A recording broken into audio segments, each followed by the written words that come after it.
There's a great quote from G.K. Chesterton that says, "No society can survive the socialist fallacy that there is an absolutely unlimited number of inspired officials and an absolutely unlimited amount of money to pay them." This is David Tulis, and we're looking here as we celebrate the 4th of July, we're looking at the prospects of the Republic, the likelihood of it being around for another 100 years, and our own place in it as citizens and residents of Tennessee or Georgia. Maybe we're just domiciled here and not residents. That's a kind of a legal issue. But let's say more or less that we're residing here in the South in one state or the other, and we are looking at the national scene. You could say the national tragedy, or perhaps the national promise that is given to us in the Declaration of Independence, where there is an enumeration of violent acts by the Crown and the British Parliament against the colonies, all of which are kind of national economy abuses against local people, against local custom, local tradition. For example, the use of faraway courts in which one has to defend oneself from the Crown's charge of smuggling, let's say, and the abuse of local forms.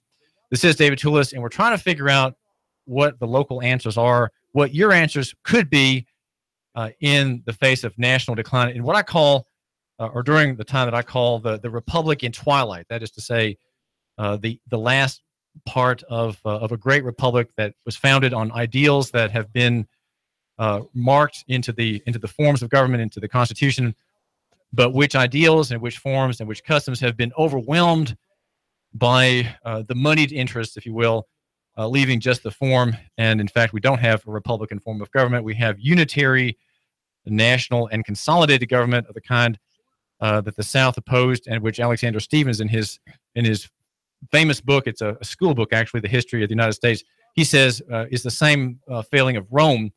Rome was centralized, and the United States, with that war to prevent Southern independence, became centralized as well, and does not have divided and partitioned government as it is supposed to. And of course, the 4th celebrates divided government, celebrates independence. We have here in the studio Sam Spade, and we're looking at these questions and I'm pressing Sam to give reasons for the problems that we have. Why do we have this overwhelming national system that is near bankruptcy and full of violence? It is full of violent acts, full of oppressive measures.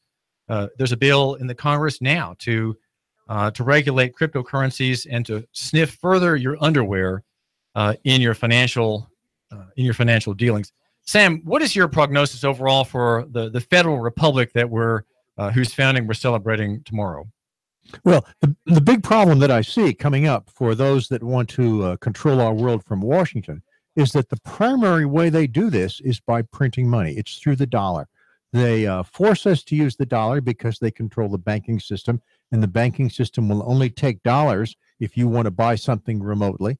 If you want to buy, let's say, a gasoline from a Wyoming refinery to put inside your filling station here, you have to go through the banking system, and the banking system will only take dollars. And they want to do that because they have the printing press that creates dollars. And so they can go ahead with these dollars, and they can buy up our local school boards. They can buy up our local police force.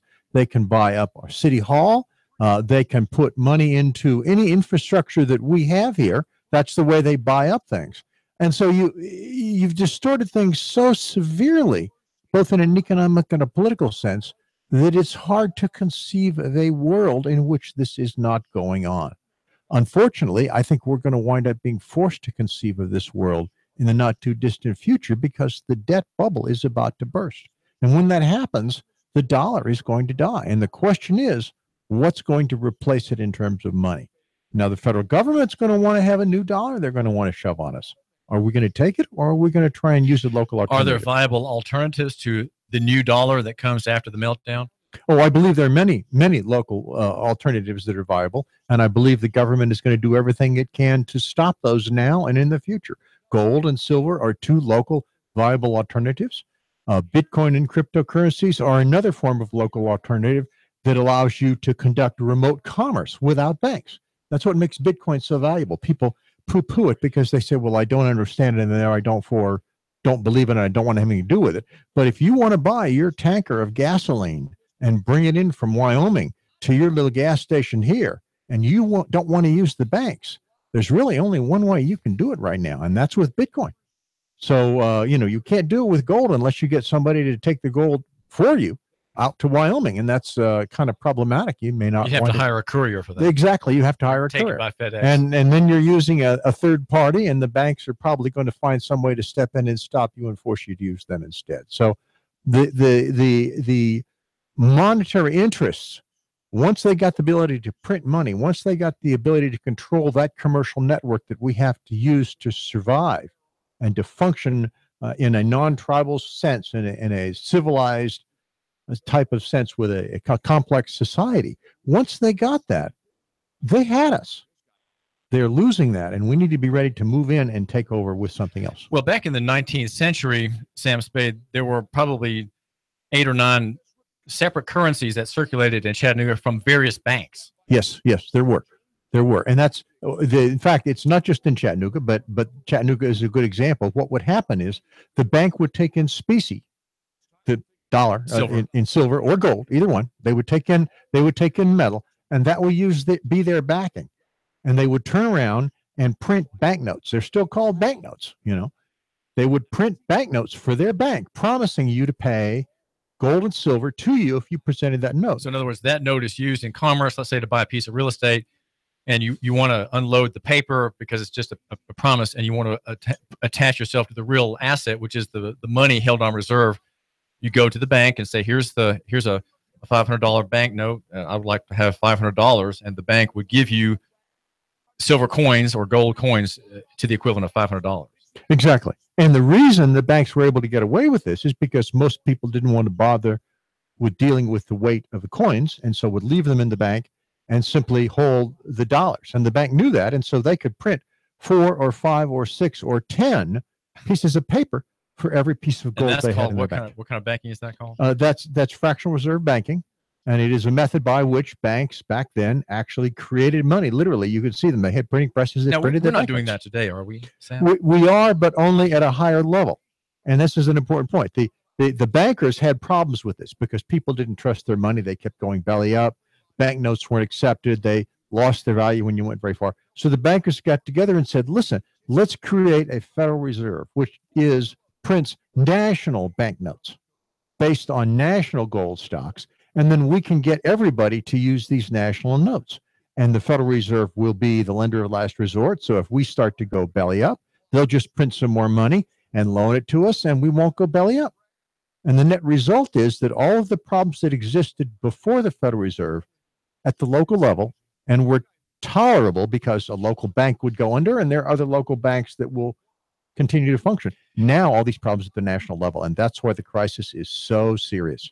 Illinois has not had a state budget in 2 years. It has pension liabilities passing $203 billion. It has, I think, $14 billion in actual non-payment for medical hospitals and doctors. The state is about to have debt that goes into junk status. The national government, Sam, has obligations passing $170 trillion, I think it is. It could be even more than that. It has an actual bonded debt in the treasury market of about just under $20 trillion. What can we do in light of that? What can people, in light of these dangers of a one state and of the national power, what can they do to ensure themselves against a disturbance in that debt market that we had something like that in 2008? What should we be thinking about now in terms of a future debacle? Well, in 2008, the government's response to the crisis was to print more money. And people said, well, all right, I guess it's money, we'll take it. In the next crisis, I don't think people are going to say, yeah, it's all right, it's money, we'll take it. I think they're going to say, whoa, I don't think I trust this stuff anymore. And so what you, as an individual trying to figure out how you can prepare for this crisis, should do, one of the things you should do is start to collect your wealth in these alternate forms of money that will become usable once the dollar dies. And by that, I mean gold, I mean silver, I mean Bitcoin. Start setting this aside. Well, death in a human being occurs over the course of a few minutes.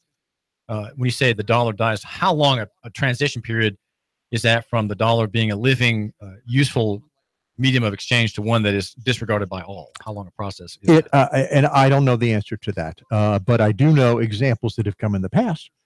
One of them, and it's a kind of a scary example, but it's one that's very clear, is Germany in the 20s after World War I, in which Germany began to try and deal with its debts by printing an unlimited amount of money, and the mark went in about a period of about 2 years, went from being a reasonably stable, worthwhile currency to being absolutely nothing. Now, will it take 2 years? I have no idea. It may be faster. It's just the debt is so huge, and the system is so much worse than it was in Germany, that the event could happen in a matter of months. It sounds like you're suggesting, Sam Spade, that the listener seek liquidity. What are some forms of liquid wealth that are not necessarily denominated in dollars? How can he have wealth that's tangible or proximate to his immediate life? Something that's not we're not talking here now about mutual funds or annuities, or what are some forms of wealth that are liquid and near him? Well, we've mentioned a couple of them: gold and silver.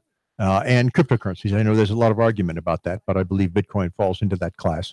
But that represents wealth in terms of transactional. You can also represent wealth in terms of production. For instance, you can put in a garden. I mean, that's not a difficult thing to do, but it takes some time. It takes some effort. It's not something you can learn overnight. And time is a form of liquid wealth. And time is a form of liquid wealth. You're giving to your tomatoes. That's right. Unfortunately, it's a perishable asset too. So if you put this wealth into gardens, you now have a source of food that you can eat or trade with your neighbors that provides you with a continuous source of wealth, even if the dollar stops functioning. The same is true of finding a way to make a small micro business, get some sort of a trade going, a skill to produce something that you can turn around and sell to your neighbors. That's a representation of wealth that you have invested in yourself, that you can deal with.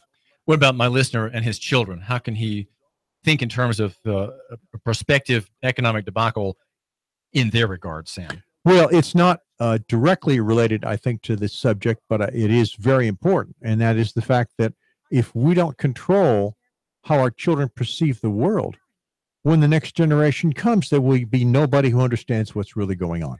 And so one of the things that I would go to great pains to do if I were you is make sure your children really see what's going on. Make sure they see around the lies and the deception that the federal government is paying the schools to teach us. That's if you can't afford to homeschool yourself. That's obviously the most effective solution, is to simply take the entire schooling over. I could not do that when my children were young, so I had summer projects in which I spent all summer long teaching them about the things that the state was telling them that were just not true. So that's something that I would recommend you think about. What about investing? My listeners investing some of his wealth in a small business started by a son or daughter. How would that look? How would that work? Well, I think that would be an excellent thing to do if your son or daughter is old enough to begin to understand what's going on. Now, they don't have to be old enough to a majority. They don't have to be 18. They don't have to be an adult by any means. And one of the things that I just mentioned to you is the idea of growing food. You know, there's a market for organic food in Chattanooga that's quite significant. If you teach your children how to grow organic food in the backyard, you help them put it in a garden, you start producing organic food, you can wind up teaching them through this business how to sell organic food to the local restaurants and the local markets, and make a steady business that will teach them how to survive in a crisis when the Uniums of the world and the large corporations of the world are no longer able to function. And one important back teaching from what you're saying there, Sam Spade, would be having your children understand that they have to be service oriented. They have to think of charitable acts that they can perform for people they have met or they know, or people who are near to them.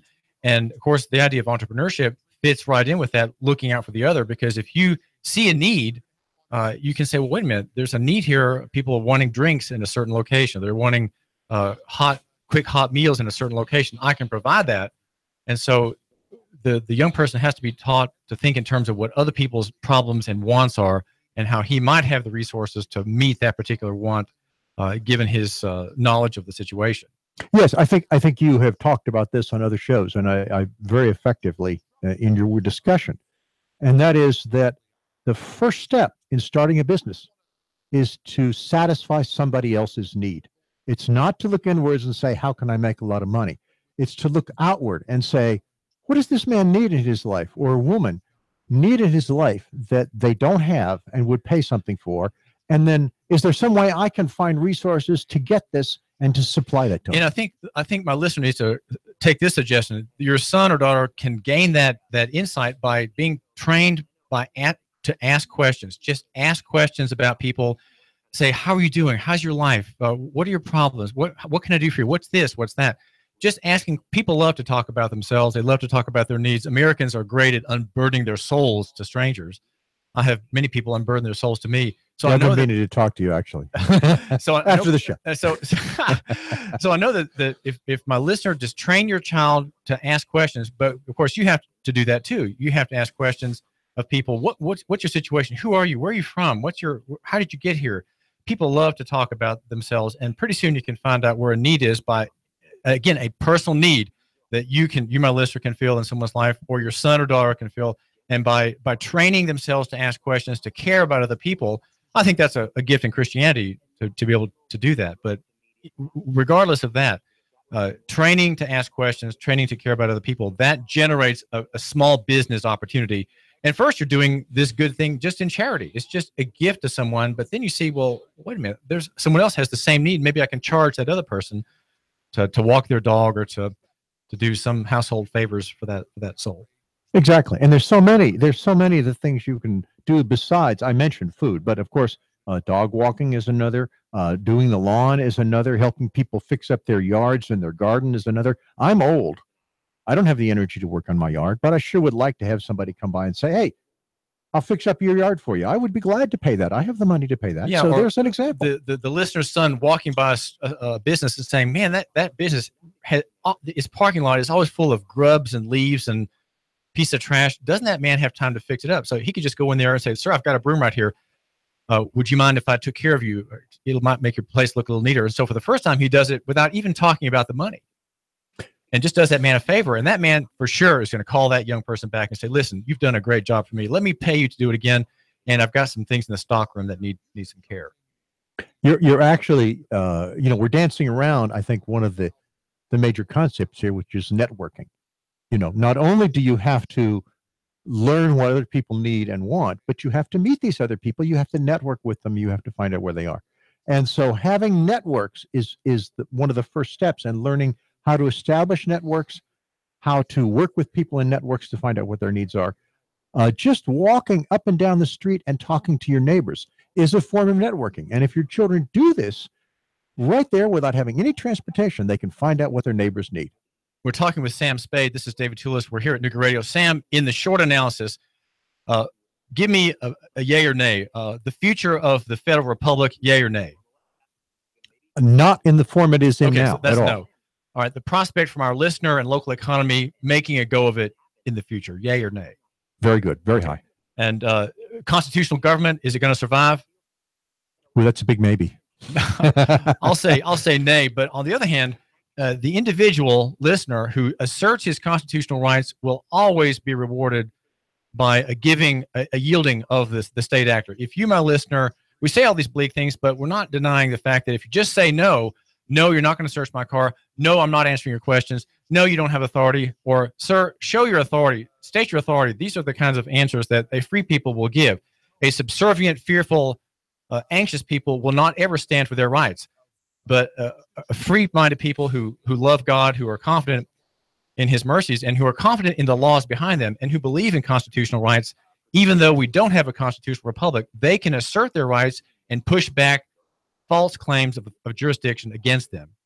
You think, is that true or false? I believe that's true. Okay. And I think the Constitution, people say it is dead, and it probably is, but nonetheless, the philosophies that underlied it, of separation of powers, limited rights for individuals, they're very important. Those are the things you should learn in the we Constitution. can live them out locally, right? If we yes, insist we on can our live rights them out locally. If we demand our local officials obey the Constitution, we can Exactly. encourage that official to do so as if it were really alive.